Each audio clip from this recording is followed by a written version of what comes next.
Well, the murder trial continues for the woman accused in the car chase and shootout that led to the death of a Fairway police officer. Jonah Oswald died in the line of duty back in August of 2023.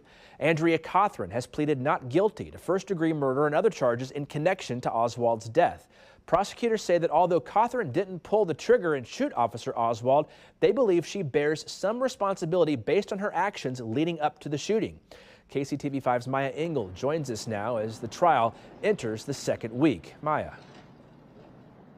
Yeah, Bill, so far today, the prosecution called 3 witnesses to the stand, all Lenexa police officers, and each officer walked the jury through exactly what they saw and experienced that day, from first receiving a call about a reported stolen vehicle to a high-speed car chase, all the way leading up to that shooting at the Quick Trip in Mission.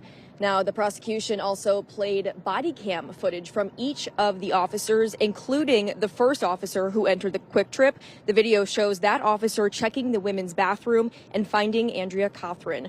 While that officer arrested Cothran, other officers moved into the men's bathroom. Officers say Shannon Marshall had locked himself in a stall where he fired a gun, shooting and later killing Officer Oswald. Now, one officer testified that she had asked Cothran if she knew that Marshall had a gun, and Cothran had responded, quote, "I didn't think he did." Now, trial today is expected to wrap up around 5 o'clock, but it will continue for the rest of the week. According to the court documents, the last day of trial will be this Friday. Reporting live in Johnson County, Maya Engel, KCTV 5 News. All right, Maya, thanks for that report.